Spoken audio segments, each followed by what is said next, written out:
Thank you, first of all, Jason, for that kind introduction and also for the work you've been doing. I know Jason has been a very passionate advocate of the initiative we're announcing today. Thank you as well to our Master of Ceremonies today, your host, our host, because he's the Member of Parliament for this area, the Honourable Julian Fantino, who's been a great addition to our team in Ottawa. I also want to, I know they were all mentioned, I also want to thank all of my colleagues from both Houses of Parliament who have come to be here with us today for this very important announcement. Special greetings to Member of Parliament Bev Shipley, who moved the motion in the House of Commons to get a vote to establish the Office of Religious Freedom.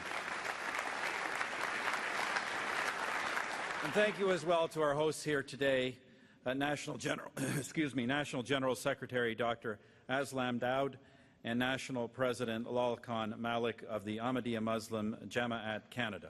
Thank you. Distinguished guests, ladies and gentlemen, I'd like to start today by expressing my gratitude, to join with Jason in expressing my gratitude to the Ahmadiyya Muslim community here in Vaughan.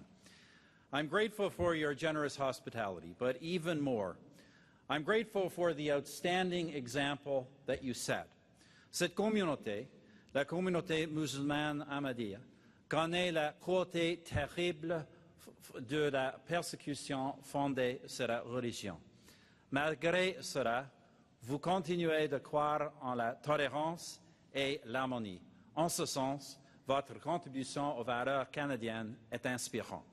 This community has experienced, as Jason mentioned, terrible cruelty of persecution on the basis of religion. In spite of that, your belief in tolerance and harmony endures. In this, you make an inspiring contribution to our values. You strengthen Canada's commitment to diversity and pluralism, and you remind your fellow Canadians that the freedoms we enjoy are precious and must never be taken for granted. So as your Prime Minister, I thank you on behalf of all Canadians for strengthening and enriching the fabric of our country.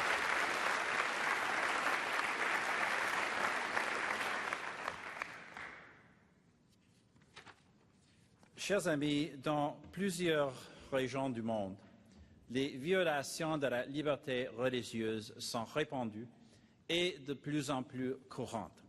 Around the world, violations of religious freedom are widespread, and they are increasing. In Iran, Baha'is and Christians face harassment, imprisonment, and in some cases death. In Pakistan, Ahmadiyya Muslims, Shia Muslims, Christians, Sikhs, and Hindus are vulnerable to persecution and violence. In China, Christians who worship outside government-approved boundaries are driven underground, and their leaders are arrested and detained. While Uyghur Muslims, Tibetan Buddhists, and Falun Gong practitioners are subject to repression and intimidation. Elsewhere, we watch in horror as sanctuaries are destroyed and believers are attacked and in some cases slaughtered. Shia Muslim pilgrims in Iraq, Coptic Christians in Egypt, Christians that worship in Nigeria. The list appallingly goes on and on. In the face of these injustices and atrocities, Canada will not be silent.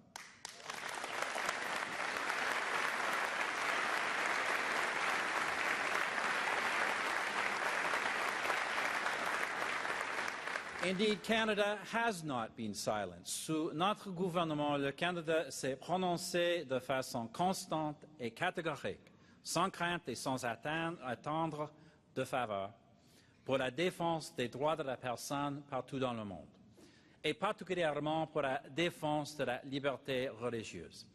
Under our government, Canada has spoken out consistently and emphatically, without fear or favor. Canada defends human rights around the world. And we have not only spoken out, we have also taken action.